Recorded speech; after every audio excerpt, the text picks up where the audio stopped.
Welcome to the Roman Gabriel Show. Remember to go to RomanGabrielShow.com. Roman Gabriel Show on Instagram and Twitter, and then all places, of course, podcasts, whether it's Google Play or Stitcher or iTunes. I'm real excited for our next guest. He is a guy who's involved with one of the most powerful sports leagues in the world, the Premier Soccer League. He is the owner of Sheffield United.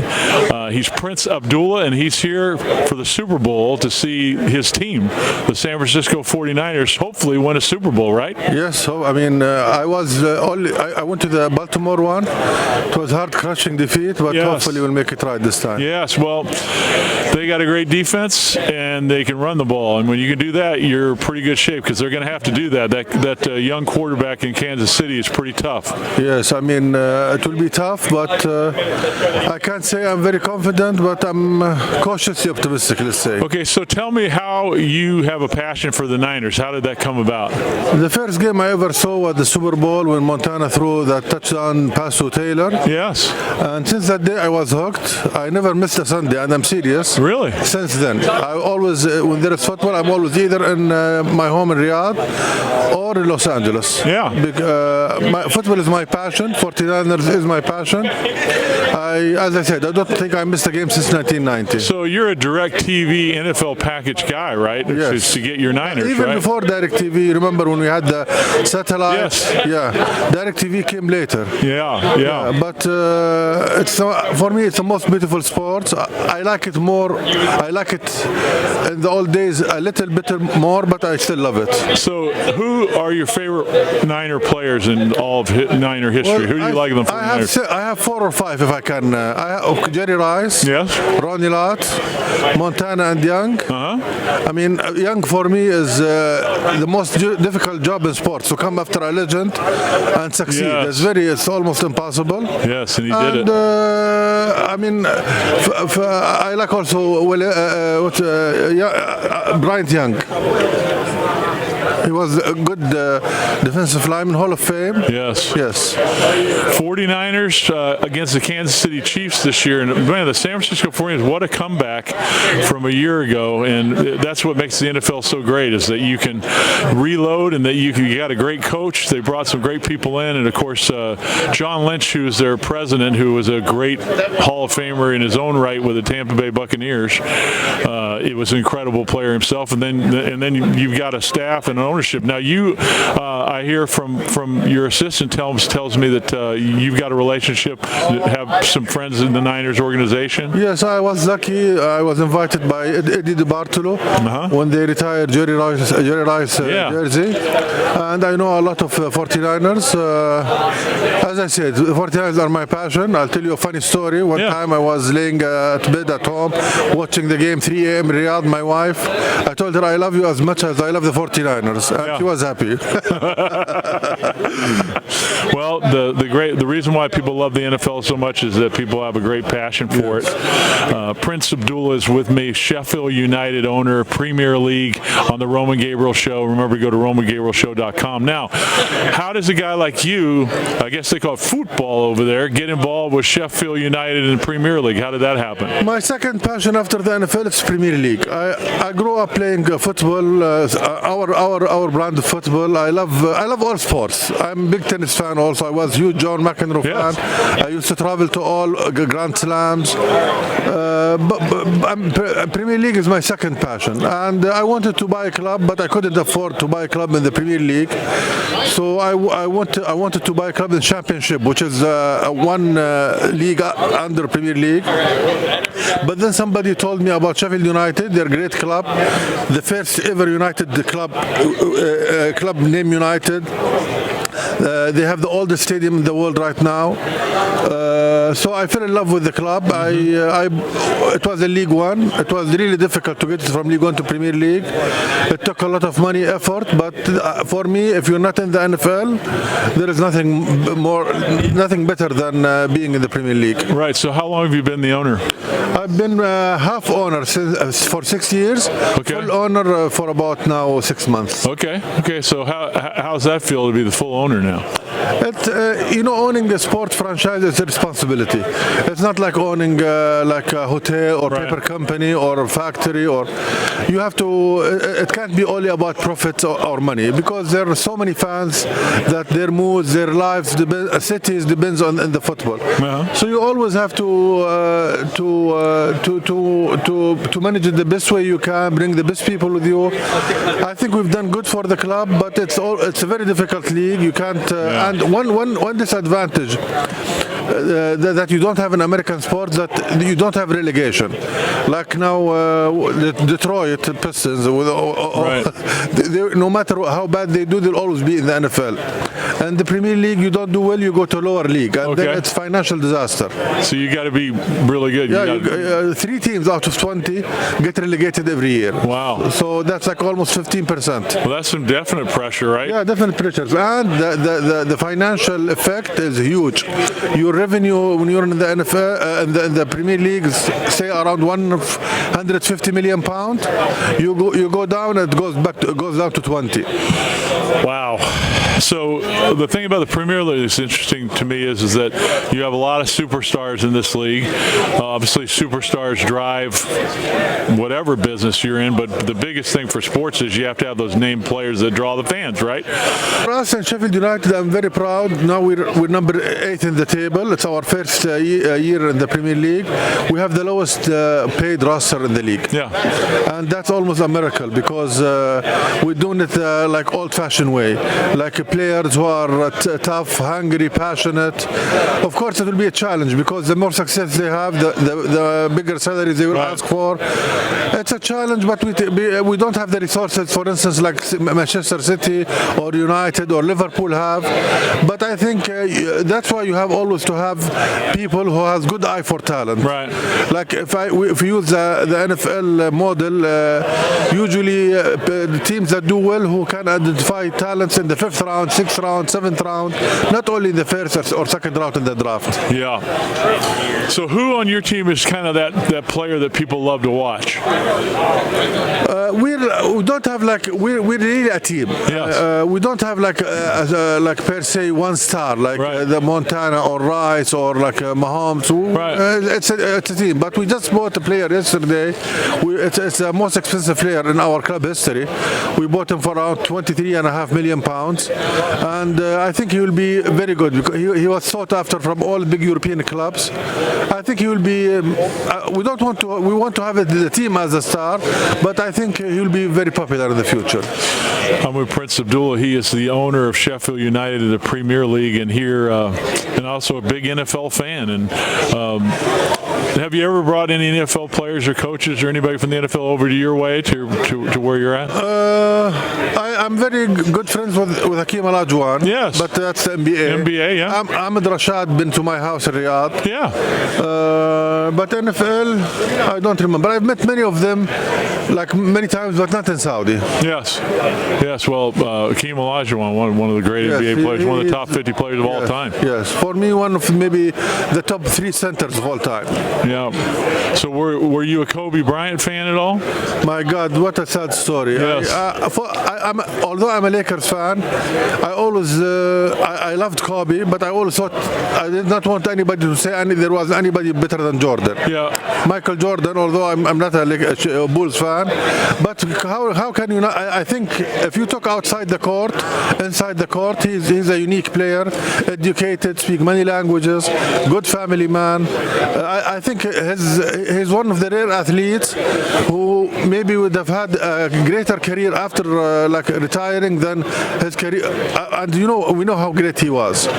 For me, it's a very, very, very, very sad story, and it shows you that the only thing that can bring people together all over the world is sports. Because, I don't know, if any politicians or anybody die would have that same effect all over the world.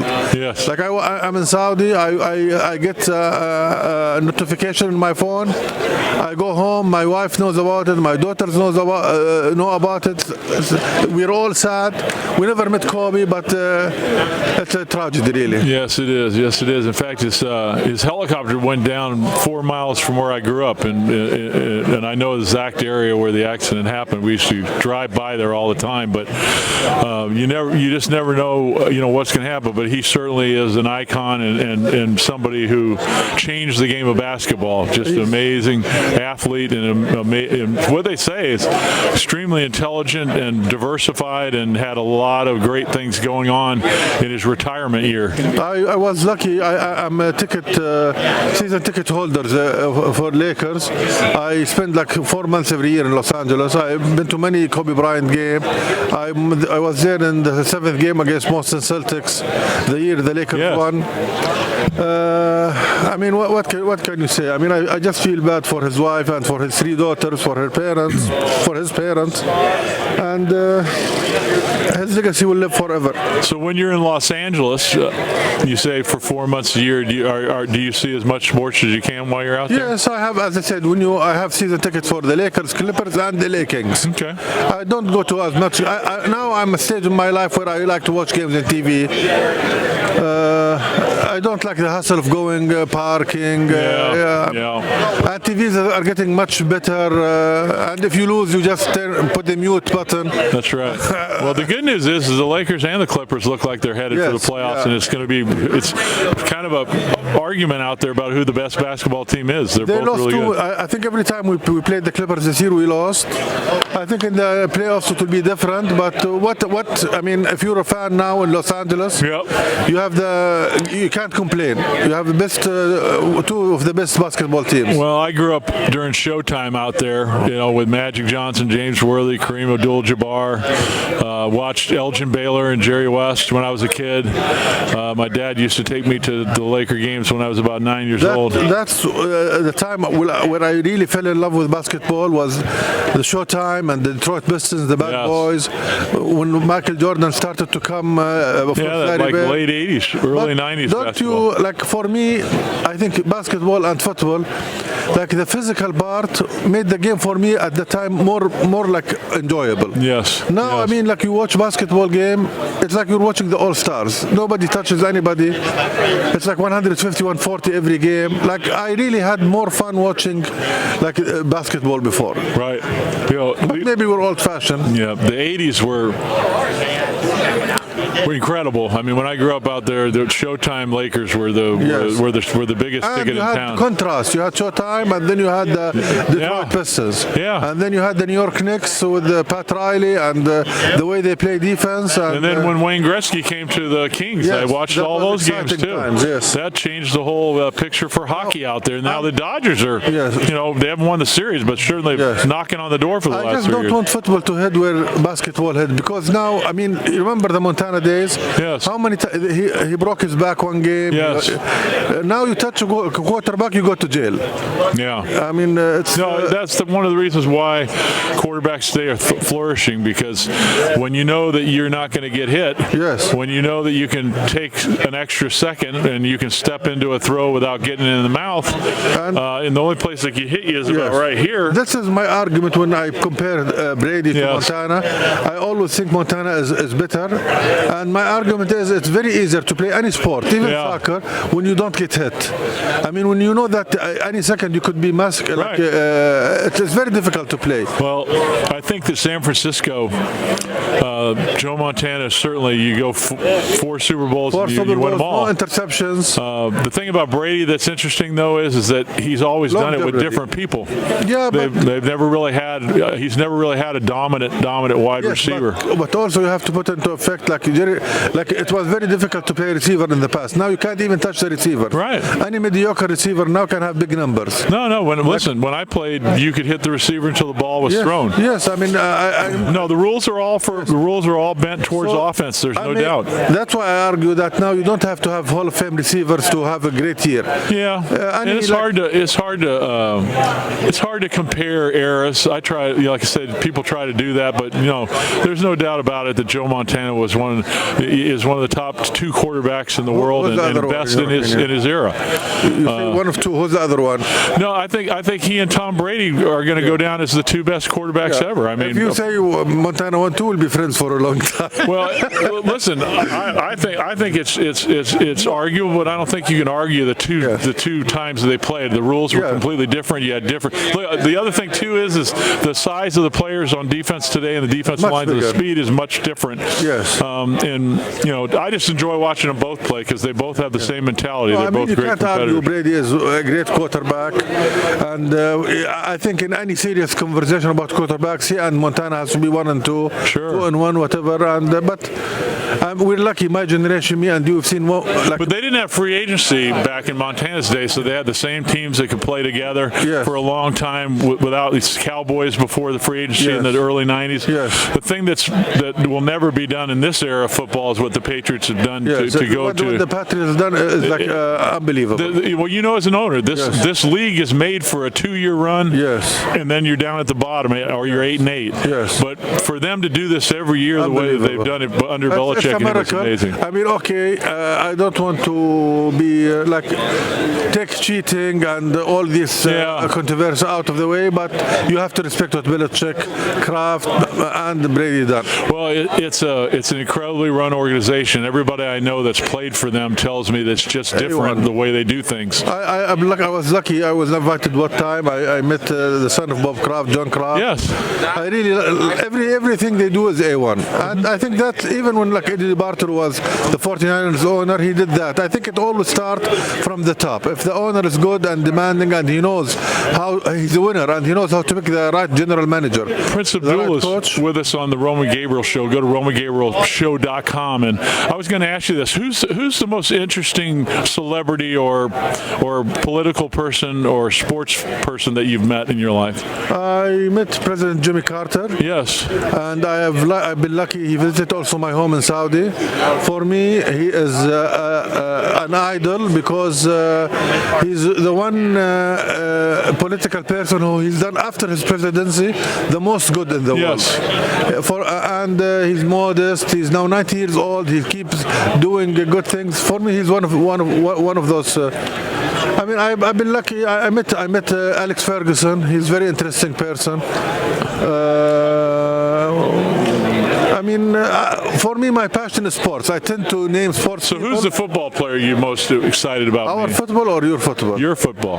Our football, I'd say Ronaldo. Okay, Ronaldo. Yes, I would say Rivellino. He's my idol. He was the captain for Brazil. Yes. He won Brazil World Cup in 1970.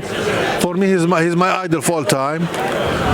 Basketball, I love Hakeem Olajuwon. And I was lucky that we play basketball with him in my home in Riyadh for many games. And he used to tell me he had more respect in the NBA. They gave him the ball more than I keep shooting and missing and not passing him the ball. Well, how about football player? Who's the football player you most like to meet or that you met? I met Steve Young and was really impressed. He's a very good guy, educated. He knows.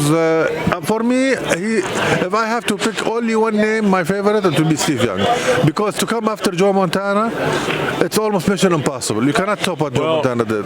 When I was in college, I played against Steve Young. I was in the same WAC conference, Western Athletic Conference, and I'll tell you a great story. We were at Brigham Young playing in Provo, and Jim McMahon was the starting quarterback. And second play of the game, he got knocked out of the game and got injured, and we all thought, wow, we knocked Jim McMahon out of the game. We should be in pretty good shape. And out trots number 8, and first play that he comes out, he's left-hander. He throws the ball about 40 yards down the field, in between two people right on the money for a 40-yard gain, and everybody said, "Who is that guy?" And it was Steve Young. Yes. So he proceeded to just rip us apart in that game. He was so good, but he had so much athletic ability. He was really, when they talk about all of these multi-purpose quarterbacks today, he was the guy. And I think before him, Roger Staubach was that guy. Yes. Can Cunningham was him too, was yeah. interesting, but he wasn't as good as a passer as Young and. Yeah, Steve was, and the quarterback he became, because he was a great runner and he could improvise, but he became one of the most accurate passers in NFL history. The 6 touchdowns in Super Bowl, I don't know, it was in Miami, right? 49, Yeah, 26. against the Chargers. Against the Chargers. Had 6 touchdown passes, Yeah. but yeah, Steve really, and he had a long road because we also played against him in the LA Express in the USFL when Yes. he didn't go to the NFL. He went to the United States And then he Football went League. to Tampa Bay. Exactly, and suffered dearly there. But Bill Walsh got him to San Francisco, and what an incredible 1-2 punch they were. And what an incredible Bill Walsh. I think he changed. For me, he's the best coach of all time because not only he won 3 Super Bowls, he retired early. He could have won more if he stayed. But I think he invented a lot. He added a lot to the game of football. Yeah, and he was a disciple of Don Coryell, who was an incredible football mind of the Chargers. And he worked, I think, in Cleveland before he came to 49ers. Yeah. Well, listen, this is great. I mean, it's been so cool visiting with you, and best of luck this year with Sheffield United. And on Sunday. Are you playing this Sunday? No, I mean the Super Bowl. Yeah, this Sunday. Yeah, that's right. You're going to the game. Stop. Yeah, we nothing. I mean, we want to win. We have to get number 6. Okay. Thank you very much. Hey, great to have you. Thank you very much. When we come back, more from Super Bowl 54 in Miami right here on the Roman Gabriel Show. Awesome.